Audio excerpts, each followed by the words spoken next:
share with us today. So good morning, everyone, and welcome to our Social Impact Roundtable Health Edition. We're really excited to have you all here. My name is Sienna George, and I serve as the Social Impact Strategist here at Boise-based B Corp, Oliver Russell.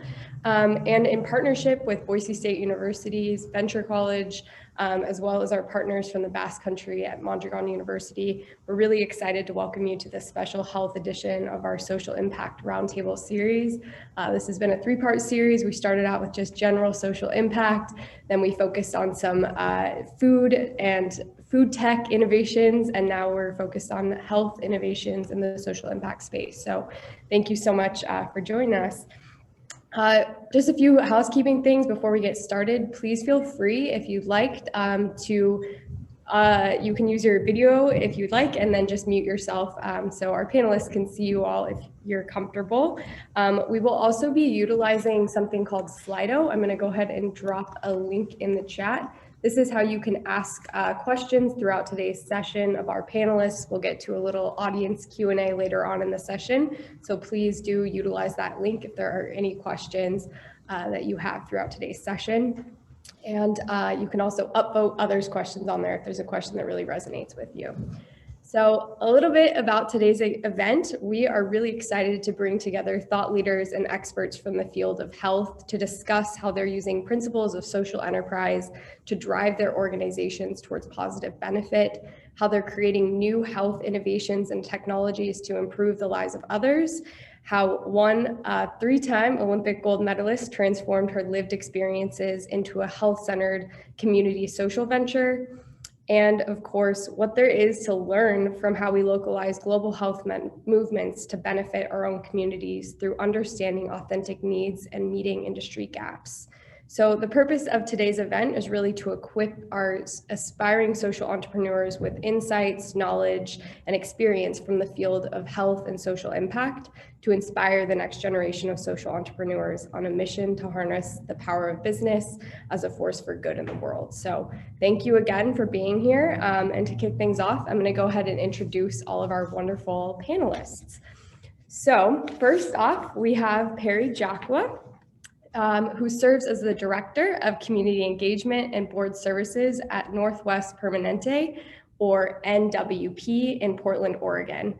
She oversees NWP's community engagement, corporate social responsibility portfolio, which also includes the organization's B Corp certification and communications, and as a consultant and thought partner for NWP's physician-led board of directors on strategy and execution.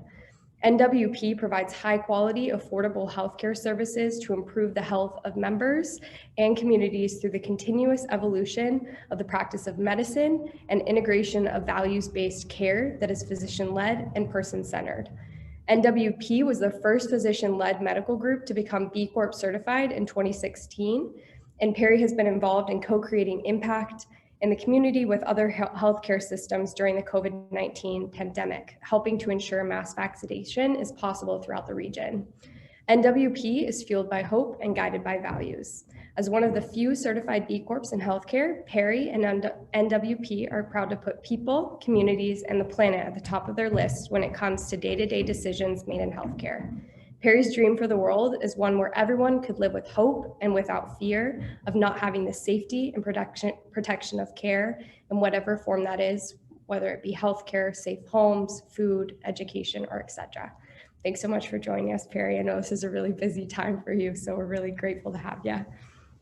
Next up, thanks. Next up, we have Jay, or John George. He is the co-owner and continuous improvement guide at Movement Guides Incorporated, an Idaho business that designs, manufactures, and sells movement efficiency products to markets including medical, fitness, athletic, and industry wellness. To ensure Movement Guides products deliver for their intended outcome, the Movement Guides team also develops and provides educational content crafted to meet customer objectives. Actions at Movement Guides are shaped by their business purpose, which is to help people of all ages and requirements move in a more efficient and healthy way. The Movement Guides team strives to create social impact by engaging with individuals and organizations who share their vision of a more mobile, healthy world, including partners at Lift Life Foundation, who serve underfunded high schools, and the YMCA's Delay the Disease program. Jay's dream for the world always is for the world's people to always be free to achieve their dreams. I'm a little biased. Jay is my dad. It's pretty awesome. Thanks for being here. Next up, we have the wonderful Kristin Armstrong, who is a mom, wife, entrepreneur, and 3-time Olympic gold medalist. Kristin graduated from the University of Idaho with a BS in exercise physiology and is committed to moving the dial on community health through her recently opened fitness facilities, Pivot Lifestyle and Fitness by Kristin Armstrong. Pivot Lifestyle and Fitness by KA empowers people to take care of their whole self in an unmatched culture of support. Team Pivot prides themselves on being change agents that inspire, encourage, and above all, empower people to pivot no matter where they are in their journey of health. Today, Pivot creates social impact through providing people within healthy social and physical environments. Today, more than ever, physical activity plays an important role in preventing a number of serious physical and mental health conditions, 2 of society's largest challenges. Pivot provides access to a wonderful, supportive community, intent-driven programming, and health services. Kristin's dream for the world is that we live in a society in which all people live long and healthy lives. Thanks so much for being here, Kristin. And last but not least, Chelsea Schiller. Chelsea Schiller is a strategist, big picture thinker, and coffee enthusiast. She leads global program and research teams in the design and introduction of health technology solutions to improve social, environmental, and health outcomes. Over the past 2 years, Chelsea has served as a founding member and co-chair of the Women in Global Health movement in Seattle, a movement dedicated to advancing gender equity in the healthcare sector. Chelsea's dream is that this generation can collectively reimagine more inclusive and sustainable futures for ourselves and Mother Earth. Thanks for being here, Chelsea. Right on. So thank you to all of our panelists and everyone that has shown up for today's event. To kick things off, we're just going to start with a question for all of our panelists, which is, with the recognition that we are all coming up on 1 year, maybe even to the date, of living through an unprecedented and ongoing global pandemic, I'd love to ask each of our panelists what you've been doing to stay healthy, both physically and mentally lately. So Perry, let's kick things off with you. Okay, good, because I don't want to go after Kristin because I feel like she's going to have some great answer. So honestly, for me, this past year working in healthcare, supporting first responders, someday resilience for me looks like a shower and brushing my teeth and, getting right back on the horse. And I'll be totally honest. I think I realized several months in that it's just not sustainable. And to your point, thanks for asking the question. For me, it's meditating every morning and yoga every night. And those are the things that I can commit to. And when I get a chance, I'd love to go outside and be active and do things outside. But Kristin's going to have a great answer, I'm sure. Thank you, Perry. Yeah, our mental health equally as important these days as our physical health, it feels. Kristin, you want to take it next? No pressure. Hopefully this is a great answer. Over the last year, I've recognized a lot of opportunities. And one of the things that I realized, and I didn't recognize it so much, a lot of times we talk about mental health and physical health, and mental health used to be this thing, right? It's like, if you have mental health, you're almost like, it's kind of one of those things where like, oh my goodness, you mean to tell me I need counseling? You almost are looked at or labeled as weak, right? What I've realized is mental health is something that I didn't realize was so intertwined with physical health. So the one takeaway from this year that I've learned for myself is that my mental health is my physical health.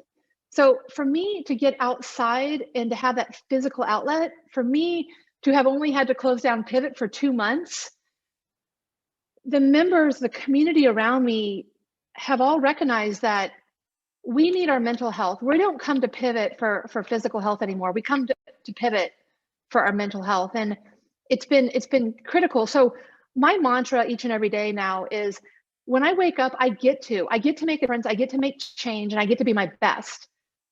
A lot of times when we wake up and we say, oh, we have to go to work. Hey, you have a job, right? You get to go to work. Not everyone gets to go to work this morning. Or sometimes you look at it as, I have to pay my bills. It's like, you get to pay your bills because you are able to pay your bills. So I've really taken this positive approach to, what can we do to all be better in our business, in ourselves, and inspire people around us to step up, because it is about the environment and that inspiration that's going to bring you and others along. Awesome. Thanks, Kristin. Really important to consider our communities as well, and how those folks are contributing to our mental health and how they're supporting us through this time. Thank you. Chelsea, let's toss it over to you. Thanks. Yeah, so I've been reflecting that, during crisis, we can think of like natural disasters or previous crisis that we've observed in the around the world before. We're typically really moved to come together, like physically brought together. And unfortunately, due to the nature of this pandemic, it requires that we're apart. And as a self-identified extrovert, or someone that gets their energy from being in connection with others, like being, in person. I would love to be sitting around with you all, like on a sofa right now. This has really taken a toll on my mental and physical health, being, in separation. So I've tried to do care for myself in a way that's like small, tangible things that bring me to life in the same way that a room full of people used to bring me to life. So one of the things is simply to start each of my days, I step outside. Sometimes this is literally just to my porch. Sometimes it's a walk around the block, but I find just like getting outside in crisp air, or in Seattle in rain, it really just like brings the body to life and helps me to like get in connection with nature and with the world around me, even if it's waving at a neighbor from 20 feet away across the street. And the second practice that I've taken up is the practice of cold showers and cold plunges. I know a lot of people are like, what, why? But I do think that sometimes you have to shake things up and get kind of weird. And my primary care provider actually recommended this as a part of like a broader mental health strategy, and shared like, all right, cold showers, they don't sound great, but they do increase alertness and clarity, and can help to improve energy levels, and can be like a malady during depressive seasons, seasonally or otherwise. And I've truly found it's disrupted my routine, made me come to life. I showered this morning to prep for this, and it really does wake you up in the morning.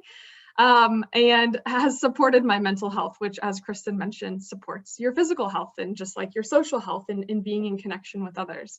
So if you want to kind of get weird, I'll drop a link in the chat. You can watch and learn about the Wim Hof method if anyone feels convinced about cold showers after this. Right on. Thank you, Chelsea. I think it's a good reminder that it's important to strike that balance during this time between having our routines and then also shaking things up and doing things differently. I think the pandemic has definitely allowed for us to do more of that, which when used for positive benefits, whether that be individual or collectively, I think that's a great thing. So thanks for sharing that. And last but not least, Jay. Yeah, thanks. Those are really great approaches. So thanks for sharing all of those. I love that a friend of mine does the cold shower thing. I don't know where he picked it up, but he does that. One of the guys I work with does that every day, basically, and has the same kind of positive sort of outcomes and sense of it. And I guess, for me, there's the basics of of morning meditation that I've had for decades. So that's a very very positive place. And then skiing and activity. So that kind of mind-body balance and really striving, eating well, those things. which kind of, allow me to kind of just sort of keep going on a day-to-day basis. But what's most important, I think, to me, or what matters most right now to me, is really listening to the people in my life. A lot of that time is spent at work, and really listening to what's happening during this unprecedented life experience that we're sharing. And so, as kind of a aspiring cultural anthropologist, I guess, I mean, it's just to watch what's happening in our culture and to see how things are interconnecting, and people are having to make connections around things that they've taken for granted. Like Kristin, you were saying, it was awesome, about just going to work. Well, I gotta go to work. Well, life isn't something that's being done to you. It's something, I think people are finding out, this is something we're creating. And so they're moving into different areas. They're trying new things, cold showers, moving to different cities, working from home. And so, what this is really, I think the thing that keeps me most engaged and balanced and healthy is an attempt to stay curious and learn from what's happening around me. And that when I start to, spiral down, I lean on my own, techniques, but also, have learned that that's happening with everybody. I don't know anybody that hasn't spiraled down in some ways. And so being able to reach out and have the conversations is also really important. So to stay connected as best I can. So yeah, I think that's kind of where I'm coming from with it. Great, thanks. Yeah, thanks for the reminder. I think it's important, again, thinking about even this panel being here today. I'm really excited to learn from all of you about how you've been navigating the space of health in unprecedented times, but also recognizing that this is a shared and collective experience, and that we are dependent and interdependent on one another, and we can draw on one of those experiences and insights in moments where we may feel that we're in that downward spiral. So thank you all for sharing how you're keeping yourselves healthy these days. I appreciate it. Perry, I'm going to open up the rest of this kind of pre-moderated conversation with you. So my first question is really, as the Community Engagement and Board Services Director for Northwest Permanente, can you tell me a little bit more about your role, what you do, and how a large health organization like Northwest Permanente is also considered a social enterprise, and how you all create social impact through the work that you do? Yeah, sure. To give a little bit of context, Northwest Permanente is the group of physicians that exclusively contract with Kaiser Permanente. So Kaiser Permanente owns all the buildings, the hospital staff, and everything else. And Northwest Permanente is, we've got about 1,400 physicians, and then about 300 administrative staff like myself. And so we're a physician-led, professionally managed corporation. And so and just to give you that context, so we do, work with Kaiser, but in our region, we're the docs. And so it's really interesting to have a group of physicians and first responders, and I directly support their work. So it's been a really interesting time when we talk about, some of the different things that my colleagues on the panel have mentioned. When I think about social impact and what we do, it's so interrelated, and we're all coming together for all these common experiences. So for me, my role is really to look at our medical group and figure out, I was brought on to develop the first corporate social responsibility plan after becoming a certified B Corp. We were the first physician-led medical group globally to do this. So there was a lot of wayfinding, and it's been a journey, and we're the third largest B Corp in Oregon.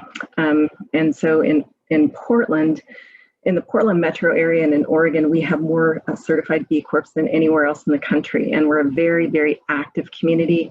And for us, that's really important. So we work with New Seasons Market, which is the largest. Tillamook Creamery is the second largest, and Northwest Permanente, we have about 1,800 employees, and we're the third largest. And we take that, that status as a sense of responsibility for our community as well. We had that before we became a B Corp. That's not our why. Our why is because of the community and our people and the planet. So all of those things are tied into healthcare. And so for me, developing the corporate social responsibility plan, gosh, for us, it was really about getting to focus in on different areas instead of giving out all these different grants and different things. If we had, say, $100,000 to give it to, 20 different organizations versus 3, where we could leverage volunteerism, where we could see if there was a way for advocacy. We do that with one of our community partners right now. But it's all of the things that are important to us at this point in time are directly related to the social determinants of health. And so we had our medical group vote. We have a couple of different areas of focus, and for us, it's food insecurity. Right now, it's a huge problem with unemployment and everything that's been happening with the pandemic. And we know that if you are not eating, your health is not going to be great. And if you're not getting the food that you need to, if it's medically necessary, or if you're diabetic or whatever that case may be, that's really important.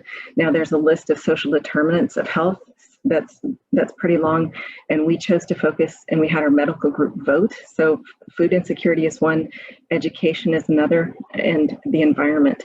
And so for us, that is where at this point in time, we are streamlining all of our resources, so funding, volunteerism, anything that we're doing, we're trying to really stay in those 3 areas so that we can leverage the work that we are doing. So for me, it's managing, how we show up in the community.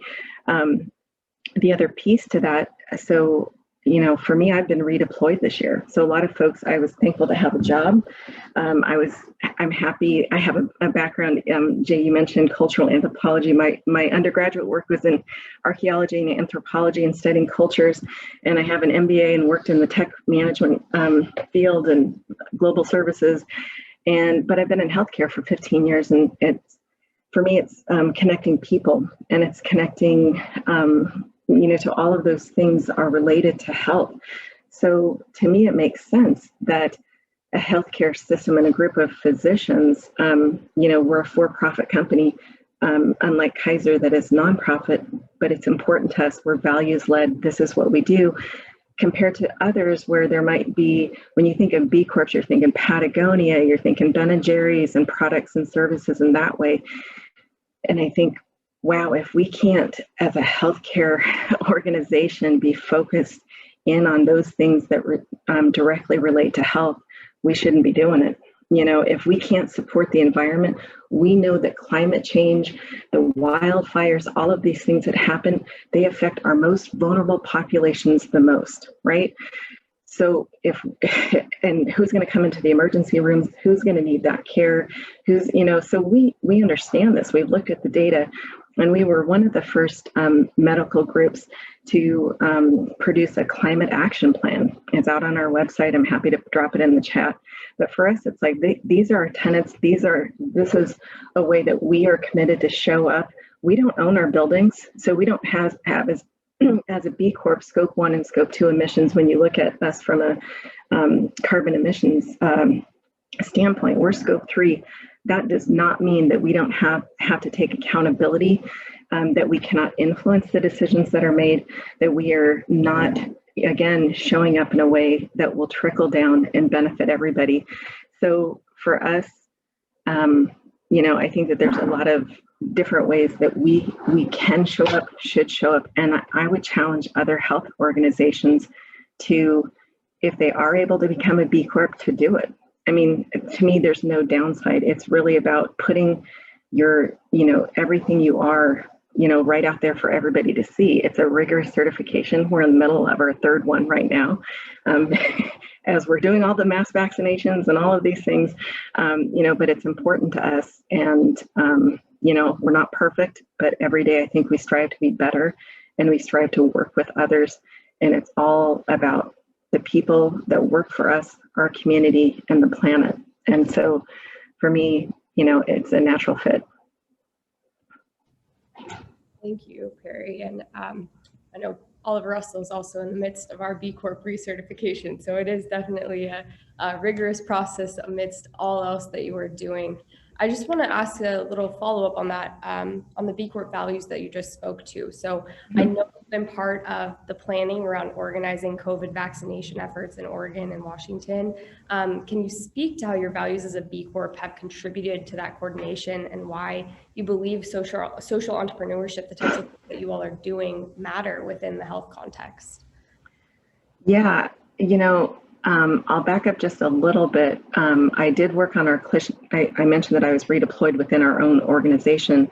So when we had our first surge planning, I worked with our chief people officer on clinician redeployment. So figuring out which physicians could be credentialed to work in COVID units and what that was going to look like, and how do we, move people here? What kind of information do we need? How do we build a website and information to get? Because not all physicians are trained, right? There's different areas of specialization, and some would be better served for that. So, and in that process, as a healthcare organization, Kaiser Permanente, Northwest Permanente partnered with Oregon Health and Science University, Legacy, as well as Providence, which are the four major healthcare systems in the Portland metro area, to make sure, wow, if our COVID unit fills up and our beds get full, gosh, can they go over to OHSU, or how, let's partner, because we've seen and learned early on from New York and other places how quickly, if one, hospital got filled up, what do you do? And so we started planning together, so that there was a lot of collaboration as far as, making sure that we were taking care of the community. And so even though those other three healthcare systems that I mentioned are not B Corps per se, we are all values aligned. And so then fast forward a few months later, when it was time for vaccinations, we actually partnered with those other three organizations in the Portland metro area to create All for Oregon. And so we rented out the Oregon Convention Center early on in January, like a couple weeks in, and we tried it out on our own with the Kaiser Permanente, Northwest Permanente systems together. And we did a couple trial runs, and then everybody else joined us. So we ironed out some of the wrinkles and figured out how everything could work. Fast forward to a few weeks later, it just alone in the Oregon Convention Center, we've done, okay, I've got the number, I think as of last night at 6:30, 125,000 vaccinations just at that one site. And that's for all of our community. Anybody who's in section 1A and 1B at this time can go there. So it wasn't, you didn't have to have a specific insurance to go there, but we've been working with the Oregon Health Authority. So for me, it's about how can we work together? And by the way, we have just within our own organization over 2,000 hours in the last couple of weeks of just volunteer hours. So people above and beyond, I can tell you that there's so many of us that have been working 12 plus hours a day, 5 to 7 days a week, depending on the week, for this whole year. And they're still going into volunteer because we have patients. We have, we had to, some of our non-essential surgeries and services have, been paused at different points based on our governor's orders, and those are coming back. So I got to tell you, people are tired, but we're values driven. So that's what keeps us going every day, day in and day out. One other thing I would like to share is that we try really hard to put on our own oxygen masks first so that we can help others. And that's probably one of the toughest things, that all my colleagues on the panel were talking about. That very first question is, how can you care for yourself? And some days it's much easier than others. And I think for us, having grace, having gratitude, being patient, and again, remembering that there are people who are scared, who, have lost their houses. Their health has declined for a lot of different reasons that have been beyond their control. So when I think about, being values led, it's about doing the right thing at the right time.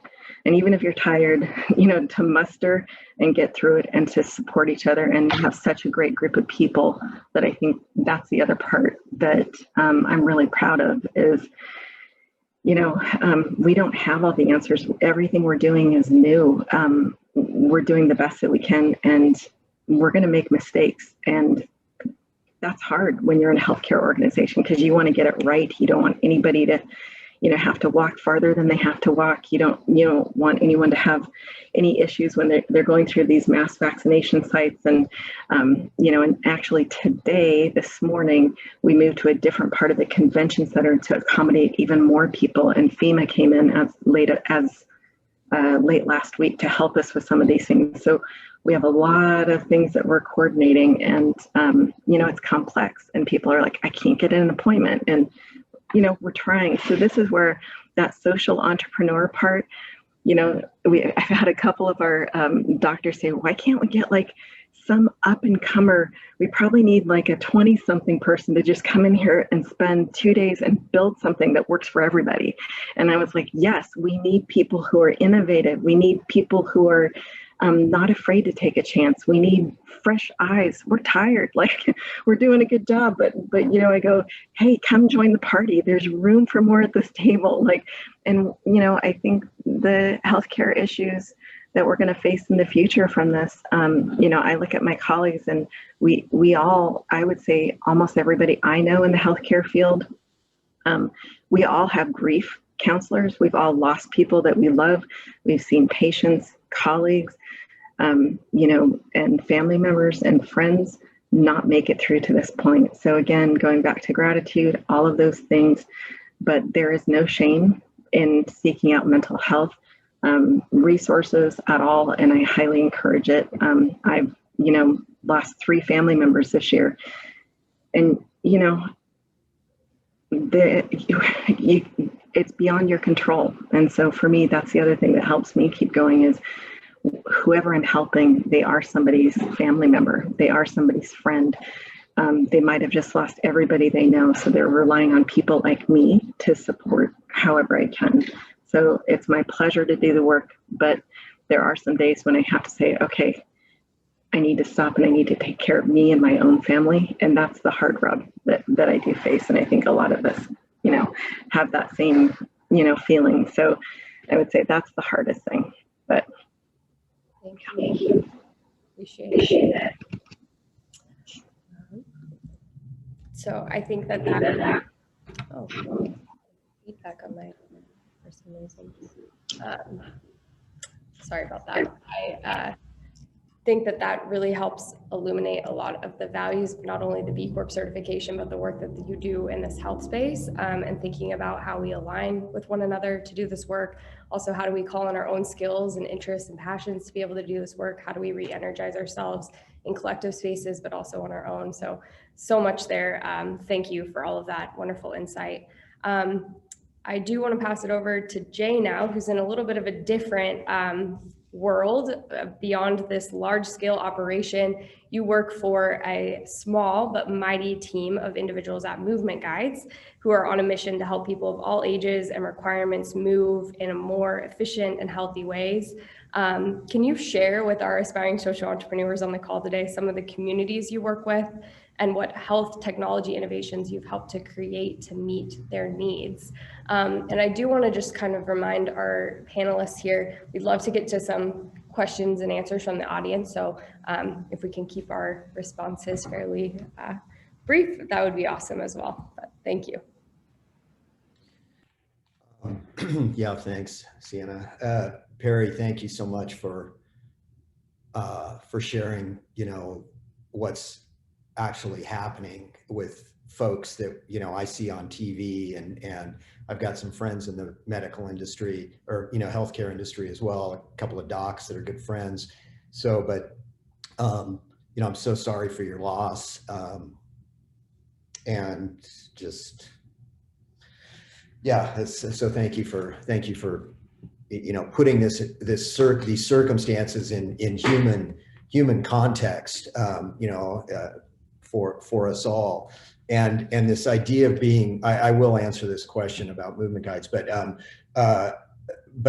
the important thing there, you were saying, I think, is that the intention of the organization, this values based and principles aligned partnerships that you have, regardless of certifications that one might receive, which are, you know, helpful, but and instructive, but having those value alignments with these other organizations and individuals. And it reminds me, you know, and you were saying how tired you are. In my background years and years and years ago as a mountain guide, one of my favorite quotes was one of the guys that climbed Everest at the very first, and basically said, concerning all acts of initiative, there is one elementary truth, the ignorance of which kills countless ideas and splendid plans, that the moment one definitely commits oneself, then providence moves too. And you know, that goes on to basically say that boldness has genius, power, and magic in it. And I think it's just a very inspirational quote to me, but you reminded me of that when there's no more energy, when there's no more, you know, nothing left in the tank, that folks like you find that, you know, that inspiration in your commitment.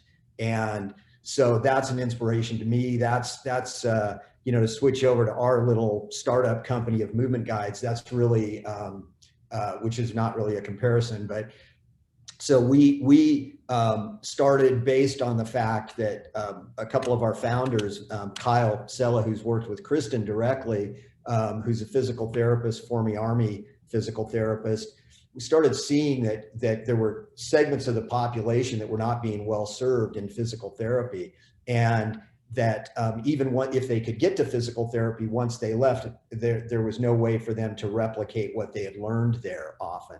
And so our first product was one called a squat guide, which just replicates Kyle's hands on the knees of a patient. And he says, you know, let me feel this on the front here or on the side. Let me feel your knee as you squat, but don't let me feel it on the front. And so Squat Guide came out of direct experience of trying to help folks and help them move better, especially elderly people, which is still one of our target markets. And then the T-Dot came out of really professional athletics, specifically, well, cycling, but also baseball.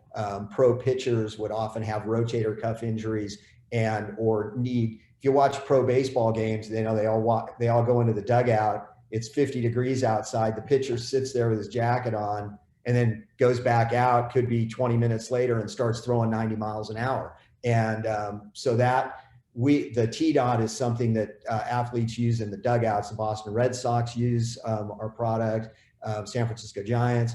And, you know, it's a way for them to stay mobile within the game and in training as well.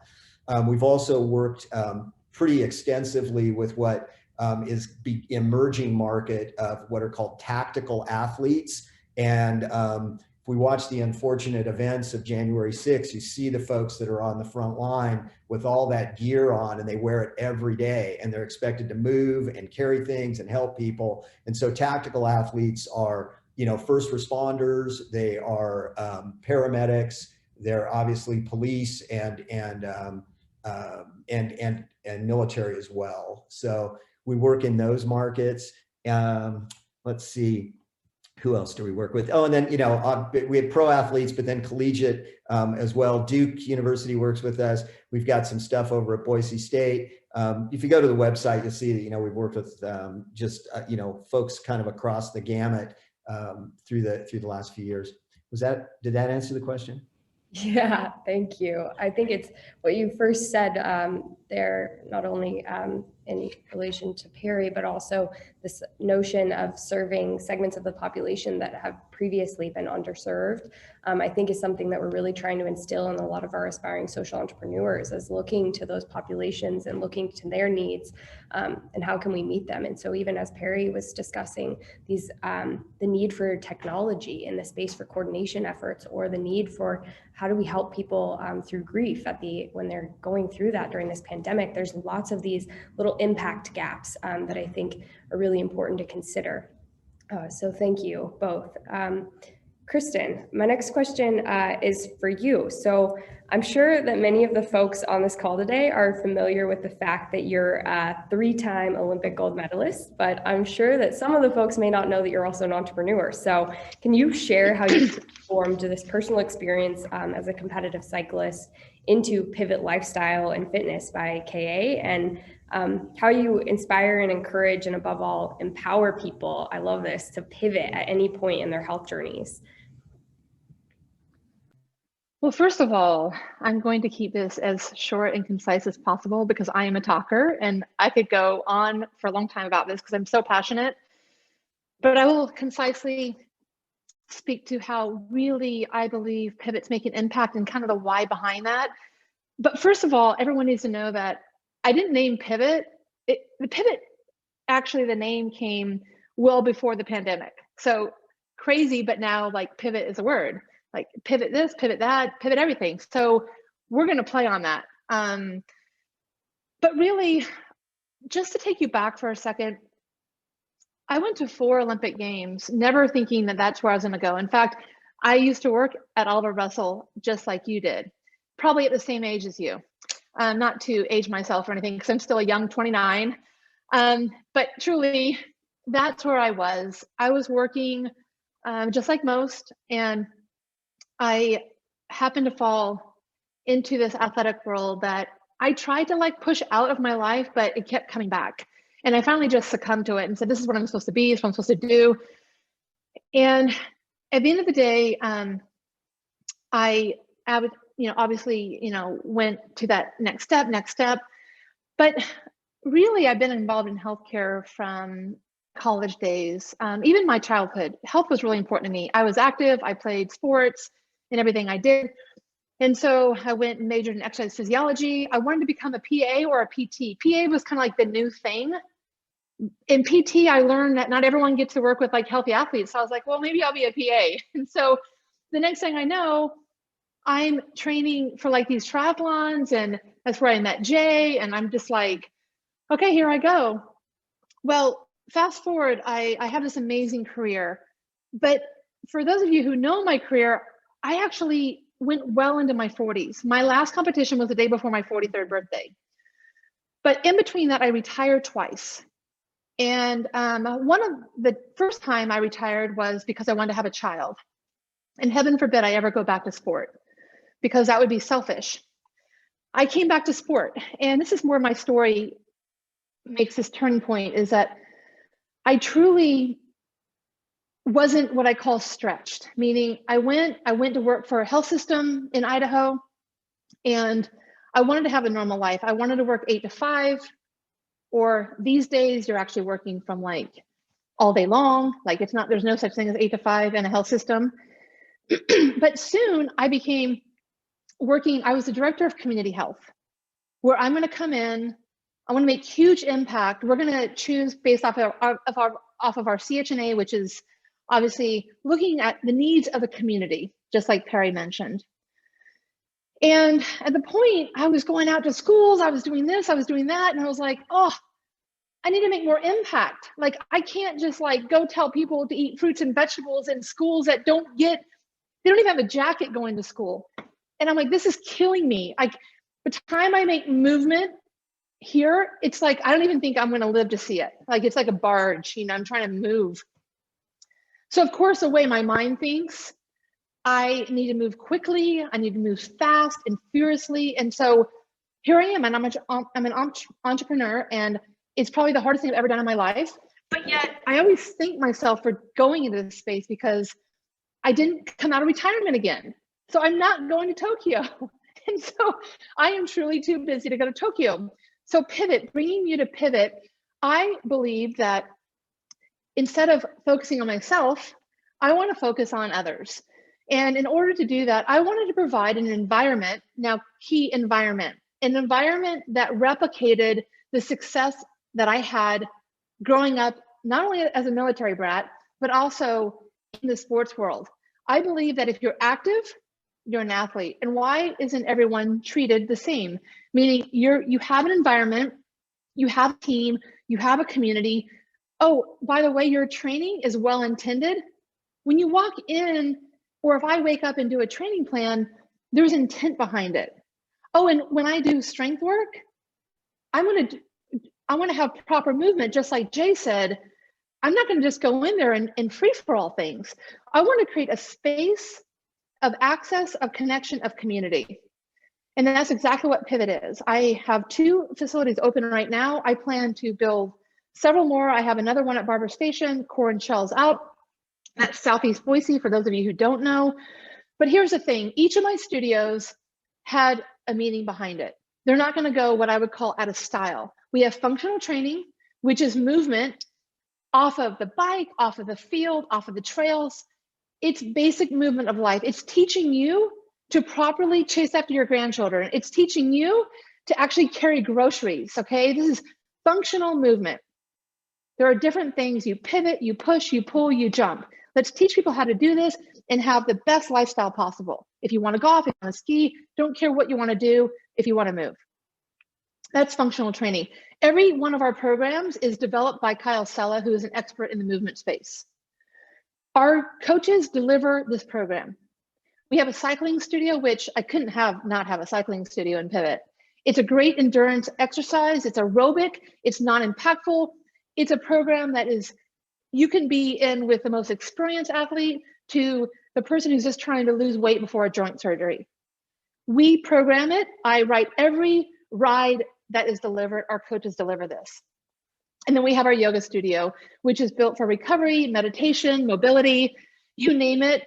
It's simple movement. It's engagement. It can be for mindfulness. These 3 studios truly is what led me to success. We have a 24/7 access in case you have a healthcare worker who's like, well, I work 12-hour days. How can I ever get in? Well, guess what? A simple key fob is going to get you in. That's our basic operations. Beginning in May, I'm really excited to announce that we will have wellness exams. We have a registered dietitian, all billable services. But on top of that, I think probably one of the most impactful movements that we made is everything is a hurdle when it comes to healthcare. When was the last time you showed your health insurance card and it was for like something other than sick care, right? Healthcare, sick care. We're trying to treat something that went wrong in your life. It took me a while, but I finally am working with a health insurance company where if you walk into Pivot with your health insurance card, you're a member. There's no cost. You show your health insurance card and people actually, it's so good that people don't believe it. That's my problem now. I'm like, now you think I'm lying to you. This is awesome. So even though that hurdle was brought down, it's made a huge impact. And now the health insurance company is seeing, they've already seen after 1 year of data, they're seeing gains, they're seeing retention with their small employers. It's been an amazing movement. And I can't wait to continue offering services to people, bringing down the barriers. When you come into Pivot to get a wellness exam in the next couple months, you will not receive a bill in the mail. I am going to stick to preventative wellness exams with my goal of connecting you to a primary care physician. There are too many of us that don't have PCPs. They walk into Pivot hoping and thinking that they're going to be healthy because, oh my gosh, I'm moving. But you don't know what underlying condition that you might have happening. So if I can help people connect themselves to what I would consider as an athlete, a coach, their PCP, then we know that we're on that right track. But again, Pivot is so much more than just a gym. It's truly a community, and that's been the most powerful part of these facilities. Right on. Thank you, Kristin. Wow, there was so much there. The first thing that I heard you say was entrepreneurship is the hardest thing you've ever done in your life, which was a little bit shocking to me. But other than that, it's amazing the accessibility that you've created and this community that you've fostered through all of these different things that you do. And I'm curious, for our aspiring social entrepreneurs, I think one of the difficult things that the students are running into in our course is that there are some challenges around behaviors and beliefs about health and what it means. So I'm just curious if you could share a little bit of advice for those aspiring entrepreneurs about how to message and encourage folks to change their behaviors and beliefs to lead them to these healthier lives that Pivot really aspires to provide through the community.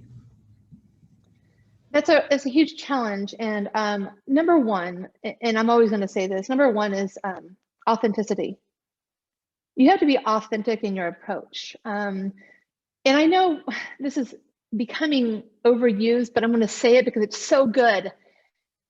You have to start with your why. You can't start with your what. Too often in the healthcare, you walk in and they're like, you're here for weight loss because you're going to have a joint surgery and you were told that you're big. You think that people want to be categorized as overweight. I got news for people. People know they're overweight when they're overweight. They don't have to be told again, okay? So authenticity and really having that inviting, welcoming environment. I have people who have told me they've come in to a gym, they've sat in a parking lot, they've left. They've come back, they've sat in a parking lot, they've left. They don't know what to wear, okay?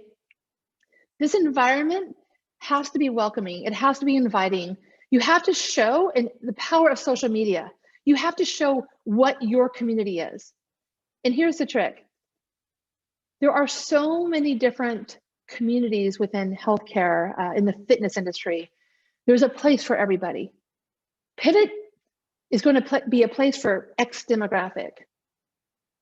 Other facilities in town are going to be a place for another demographic. That's the beauty of all working together. I don't look at anybody in town as a competitor. I look at everybody in town as a team, providing and wanting to make change for the individual. But you have to find your place. It's no different than finding your college and finding your sport and finding your group in high school. Like, how awkward is junior high? You find your place, you find your kids.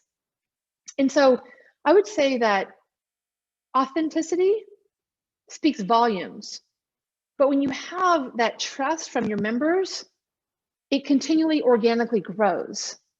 And people are going to tell other people about how comfortable your environment is that you've created. So I think the number one advice, though it seems simple, and I know you're looking for like an actual to-do answer, start with authenticity and being true to your why. Starting with your what is very, very intimidating. When you're in the fitness world, you have confidence behind what you're delivering. So you're way more knowledgeable than anybody else in that sector. And so that's scary just alone. So again, start with your why, be passionate in everything you say. Great advice. Thank you, Kristin. I think I'm hearing a common theme from those, and we'll get to Chelsea next, and I think she'll speak to this as well, but there seems to be this really, this common thread between everything that you all have shared, that it is being led with value and purpose, and that when you understand that really deeply, then great things happen, and partnerships and community become easier to find and to build together, as well as it helps you to identify these really authentic gaps and needs that you probably wouldn't otherwise uncover if you weren't in tune first with why am I here and why am I doing what I'm doing and why am I aspiring to do what I do. So I really appreciate all of that. I think it's good advice, again, for our aspiring social entrepreneurs.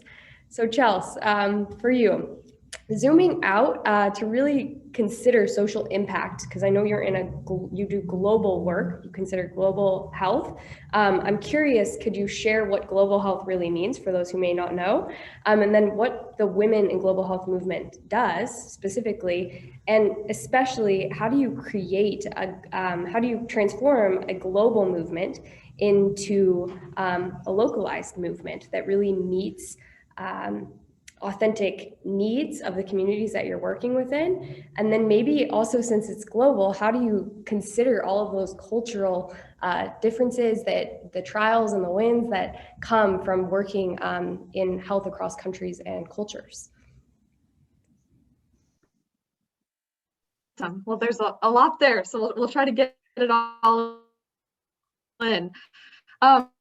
To respond, Chris quickly mentioned kind of the comment and the dilemma of there's so much to be done in the world, like where might I begin? And I too ask myself that question a lot. And I've actually found there's, putting it in the chat, it's a social change ecosystem map. And it's a map that helps to identify different roles in social sense of like, where do I fit into this puzzle, and how can I use my unique gifts in this world versus trying to feel like I need to address it all. And so, yeah, this conversation really demonstrates, I feel like that I just keep picturing the ecosystem, that health is not siloed in different parts of our life, but like sits at this ecosystem. So to answer your question, Sienna, and to frame this work, I think put really simply, local health looks at the health of populations in a local context. You can think like a city or a neighborhood. Much of what has been shared today is examples of local health. Then there's domestic health, which can look at the health of populations in a domestic context, like a country. And global health follows that same pattern. It's the health of populations within a global context. And during this global pandemic, we have learned a thing or two about global health and what it means to be in relationship to each other, and how our health can impact kind of a broader sphere. And so while this global pandemic does feel new to us, disease outbreak and across the world is not new in many parts of the world. And so we can actually use a lot of global health models to help guide us in this moment locally, which I found really useful in this past year. I've previously worked on the Ebola and cholera outbreaks, and so this has been a really interesting year to feel it at home, what it means to be in the midst of a disease outbreak. So for the past 7 years, I've worked on kind of solving both local and global health solutions or health problems across the healthcare, technology, and nonprofit sectors.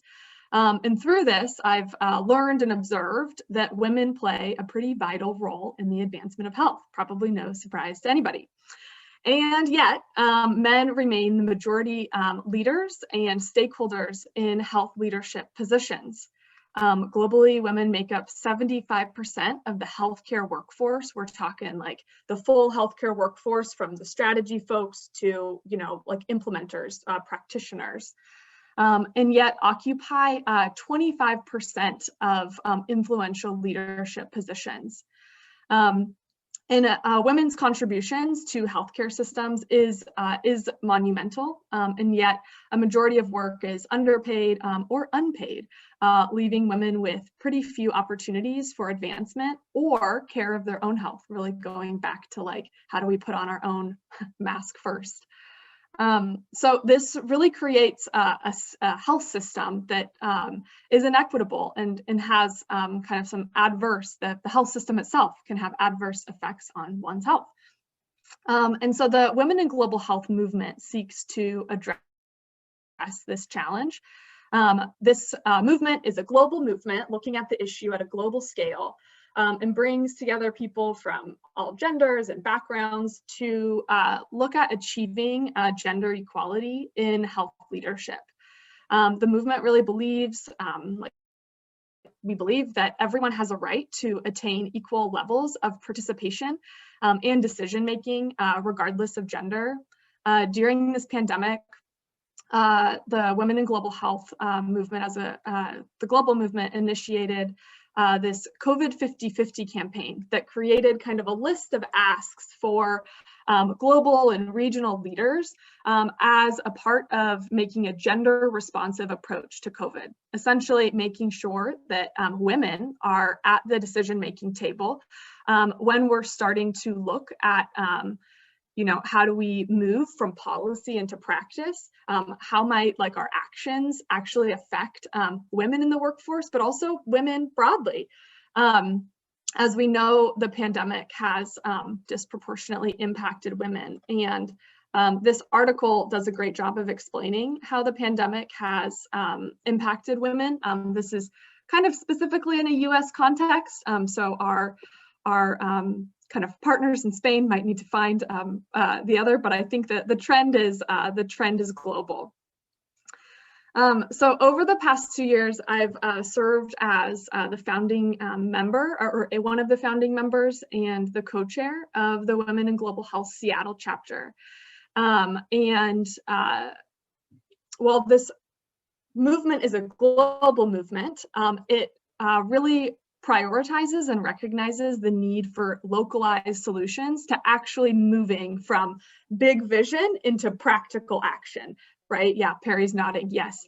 And so the Women in Global Health movement has chapters all over the world, and that seeks to take kind of tangible action against this big call to action. And so through that, chapters are created in a relatively entrepreneurial way by localizing the mission and action to a specific city or area or country. And so there's really chapters all over the world. And I kind of work within one specific one that's oriented towards the US and specifically kind of the Northwest and global health work there. So over the past 2 years, I've worked to help build this movement. Currently, we have like 900 plus active women and allies who are interested in supporting individuals and organizations in the advancement and inclusion of women in leadership. And so the way in which, I think the last question you had, Sienna, was around localizing the need, yeah? Okay. So kind of how have we moved from this big call to action, creating gender parity in leadership and getting women at the table? And I think it is important to add, to look at like an intersectional lens when we say women. Like it doesn't just mean women that look like me. How do we look at the intersection of gender and race and explore, you know, how do we get a diverse table together? So probably important to note that. And so the way in which we've localized this movement is defining the problem definition in our area. So we know, you know, 75% of the healthcare field globally is made up of women, yet 25% have leadership. So what does that definition look like in the context of my local area? And that's kind of like the next step that we did. What's the problem definition in our area within this general topic? And in respect to this work, we evaluated this by looking at gender parity in leadership across prominent global and like domestic health organizations in Washington and just the broader Northwest region. And then when we looked at that, Kristin talked about the why, and it feels like this is all about the who, so when you look at, you know, these different organizations and their leadership, or, you know, you can look at board leadership, you can look at organizational leadership, divisional leadership, that all matters. And we looked at the who is this for, who has access, who's being primed for this pipeline. And based on that needs definition at a local level, then we created a call to action. And our question here was, all right, so what do we do about it? What levers might be available to start to address the problem we just defined? And we identified like 2 levers to start to address this problem definition. The first is how do we address existing leadership? And through this, we've looked at developing programming, mentorship opportunities, networking to change existing environments to make women feel included and cared for in the workplace. I think something that we often miss is like, it's not just like putting someone in a position, but it's creating the enabling environment that actually makes like said person really successful. And so what might be like the systems in our workplaces that make healthcare work difficult or demanding, specifically on women? And we can think of a whole host of things. I'm sure, folks are popping things into mind. One of the things is what are like parental leave policies and how do we create support in that way?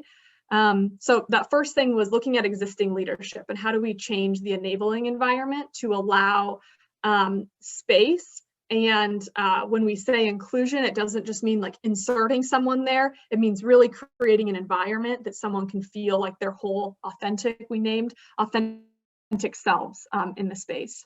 And then the second body, or the second lever that we identified, is the pipeline of leadership. So when we think about the pipeline and we think on long time scales, like next generation, 10 years, 20 years, what are we doing to support that pipeline of leadership and to support gender parity over a long period of time? And so through that, we've explored what are professional development and mentorship opportunities and partnerships we can have with educational institutions beyond, graduate studies. Like, what are ways that you can engage youth in this movement so that they can there can be growth over a long period of time. So in creating that calls to action, I feel like and creating a localized network of women to respond to that call of action. We put out the call to action and started bringing people together. We filled auditoriums of women and allies really hungry for dismantling patriarchy and paternalism and kind of imposter syndrome in the workplace. And this really helped us to build a base or a group of people committed to the movement, which I find is really important in this work, specifically if you're looking to infuse social impact with entrepreneurial vibes, is what are ways that you can have a number of people own the work? Like, how do you make 900 people feel like this is a really important thing to them? So you're not like the gatekeeper and holding it of like, I'm the one person that speaks on behalf of this. But how do you kind of, feel like this is not the right word, but kind of evangelize, if you will, the need and allow multiple people to take it up. And so there can be kind of these like ripples of change. So the last thing that I'll add is something that we've continued to circle back when we think about localizing this global movement is continuing to ask ourselves, like, who is in the room, who's not in the room, and why is this? Sienna specifically mentioned, like, how do you navigate being, on this global mission when there's multiple like cultural contexts and things to consider? I think one way to do that is by localizing the need, but it's also important to know, like, whether you're in Spain or Boise, Idaho, or Seattle, Washington, none of people's experiences aren't a monolith. And so even when you look at like, oh, what's the healthcare workers' experience in Boise? There's going to be a real range of experiences dependent upon your role or your practice. And so having space at the table for diversity, meaning like at the intersection of race and gender, also at the intersection of lived experiences, something that we really focus on is how do lived experiences bring in value add? This can help to really widen that table and add more seats where people can share their unique lived experiences and how they might relate to this movement in a way that's not as like professionalized, which has been really meaningful in starting to bridge cultural divides. Wow, thank you, Chelsea. That's really great. And I think there's a lot that was echoed there. And I think one of the, again, the common themes that I'm seeing across all of our panelists today is the importance of partnerships and building those partnerships, whether they be on that individual, bringing someone to the table, bringing someone into the room that hasn't previously been there, or thinking about our global systems or our community systems, as Perry and Kristin both spoke to. I realized that I didn't ask Jay, so I would be curious if you could share a little bit about the value of partnerships when building social enterprises or creating a new health innovation. How do you all create social impact through the partnerships that you have? Yeah, thanks. Just thanks to everyone for what you've shared. It's just, I'm sitting here, it seemed like a kind of in a master class of, how to go forward. So thanks everybody. Yeah, Sienna, I think, so we've partnered with people that it's been very organic for us. We're so small that it ends up being somebody that I meet at the YMCA, for example, that led to my interest in trying to understand folks, the challenges for folks with Parkinson's disease.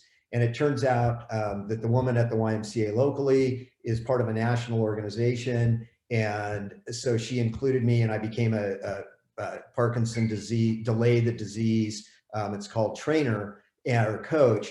And through that, we started to see that the squat guide could actually be very helpful. So Kyle Sella, who Kristin mentioned earlier, who is just, you know, kind of best practice globally individual, came in and put a course together for them. So that's the way we came to work with the Delay the Disease group, which is a national group. Then Lift Life Foundation, there's a company called bodybuilding.com, and they're a nutrition company, and they asked us to put some educational content together. And in doing so, we became part of serving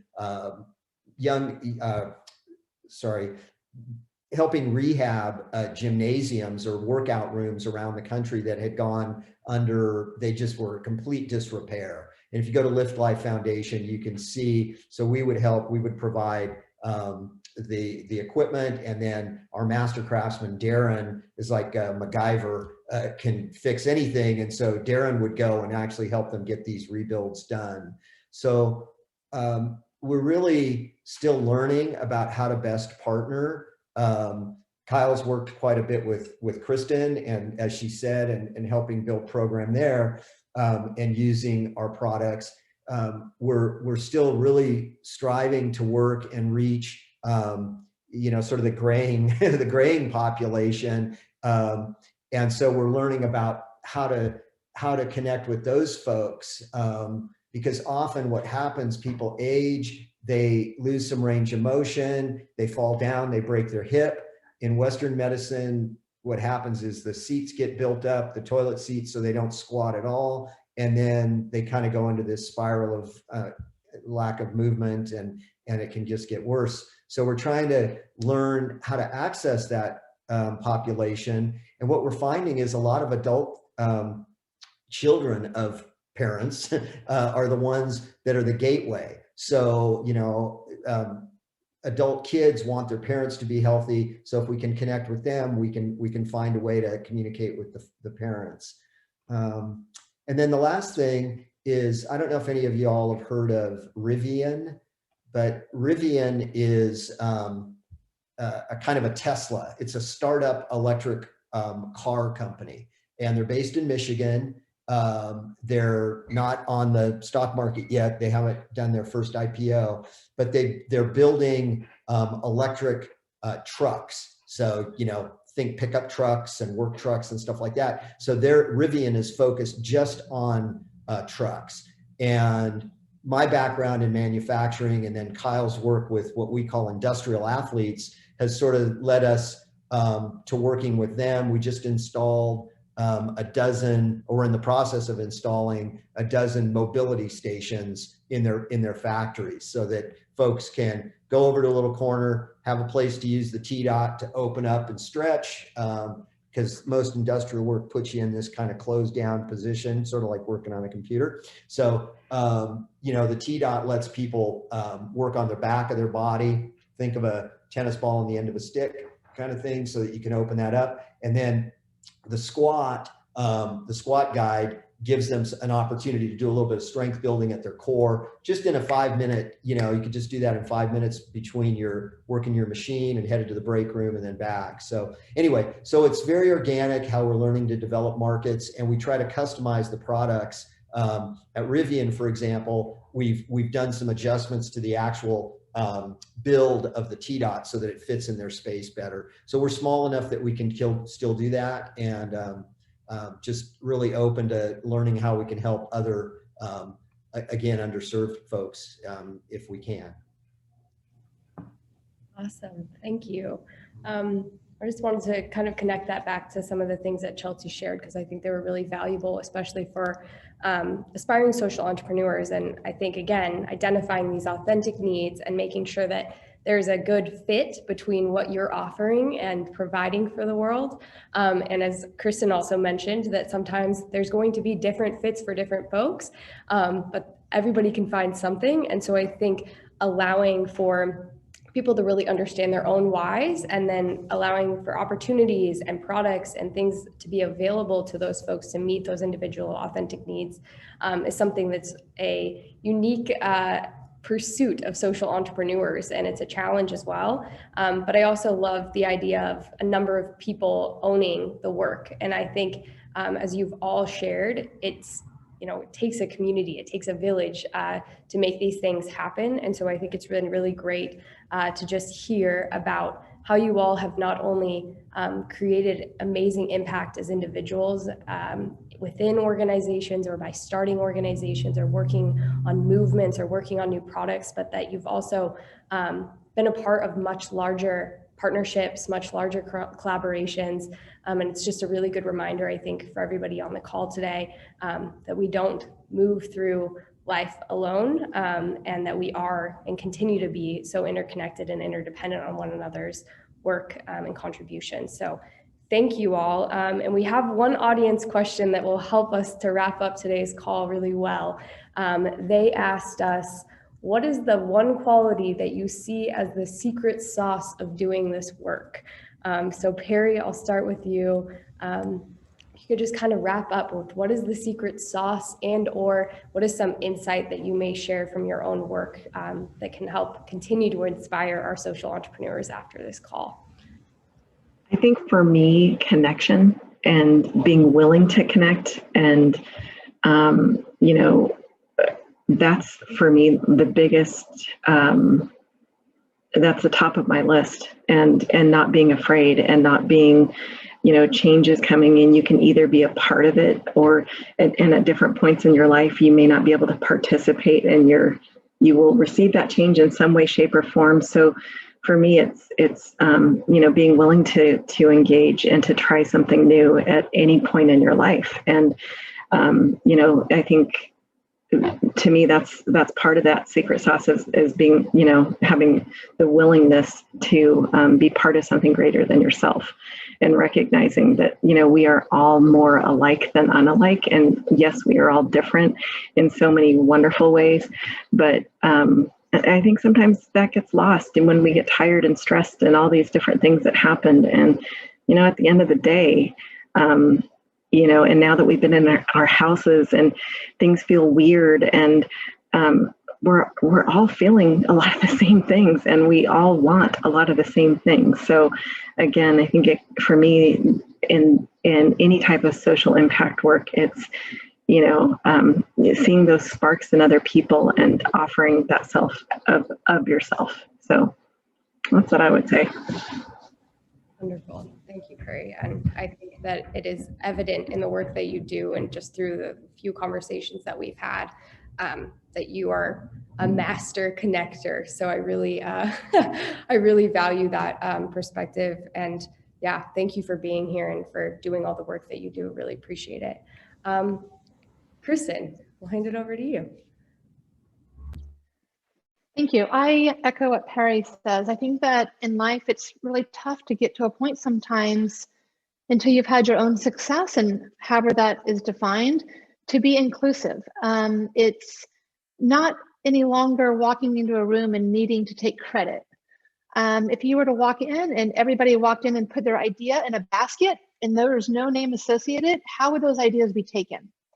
Sometimes we all state our ideas, and then there's kind of a hierarchy of like, who said that idea, and now I like that idea. So really being inclusive with people. So just as an example to this, in the industry and where I'm trying to really move the dial on health, I look at Pivot as an opportunity to be a conduit to the most important P's. Like I call them the P's.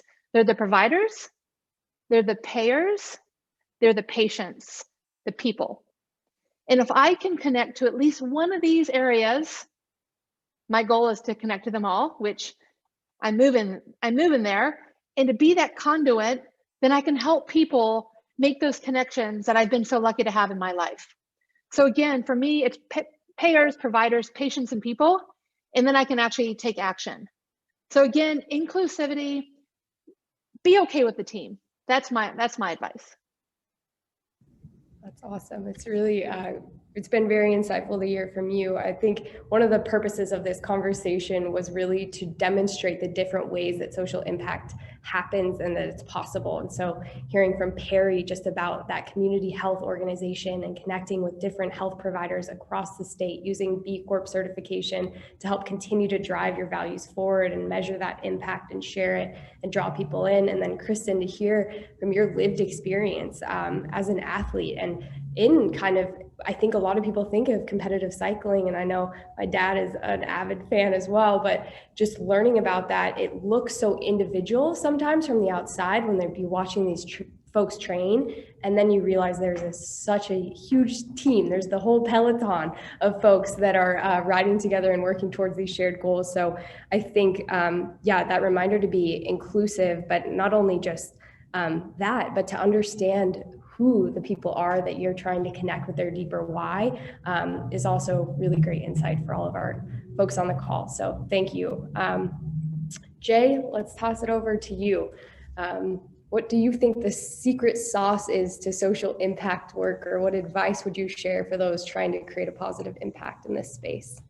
Well, it's people like you all and connecting with them. So, I mean, that's, you know, it's relationships. I think the secret sauce is relationships, and just as has been said, not limiting those relationships into little silos of whether they be gender, whatever the label, allow those relationships to have range.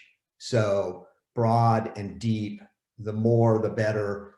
It's all information that will help the whole collective move forward. And when that happens, then we all are in a better place. So, you know, removing the obstacles that any one of us might have to any type of relationship, you know, it might be due to age or to socioeconomic or to race or to religion or to political affiliation. But I think we have to have relationship.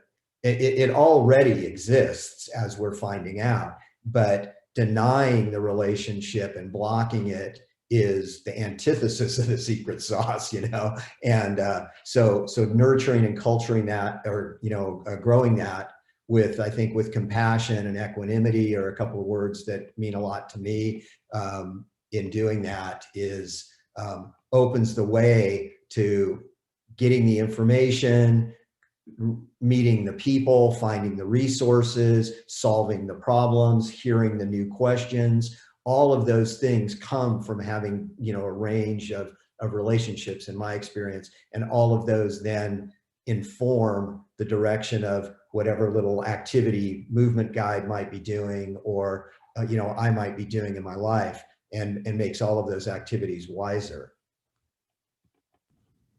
Yeah, wonderful. Thanks, Jay. I think we did hear that, especially from Chelsea's conversation as well, about the importance of diversity, inclusivity, and the different ways that we can consider that, whether it be looking at the scales of impact and the different folks that are involved in those scales of impact, or whether it be about looking at our own tables and our own workspaces or our own lives and communities, and then considering, as Perry was sharing, also connecting with the feelings of one another and recognizing that there's always something there that we can connect with and we can start from to begin to build and open up those relationships. So thank you for that. And last but not least, Chelsea. I would say the secret sauce of my work would be the skill of imagination. Much of my work is helping organizations and innovators, humans, imagine and access new possibilities. Like, what can this be? We've had to imagine, I think, a lot of new possibilities this past year. And I feel like this is critical to social impact and entrepreneurship. And it actually reminds me of an Angela Davis quote that I sure hope I get right. But it's, you have to act as if it were possible to radically transform the world, and you have to do it all of the time. Yeah, that's what I'd say. Wow, I don't think I can top that with any commentary. So we will end on that really wonderful note. Thank you for bringing that in, Chelsea. And thank you to all of our panelists. I have pages of notes from listening to you all chat. So I really appreciate this discussion, this dialogue between you all. And I hope for all those in the audience, you took something away that was beneficial and meaningful for your own work and contributions and your own why. So thank you for the time amidst this busy and weird world that we are all living in. And yeah, go forth and benefit. Thank you all so much. Thank you. Great to meet you, everyone. Thank you so much, Thank Sienna. you. Thank you. Have a Thanks, great one. World's greatest daughter. Thanks. Thanks, Dad.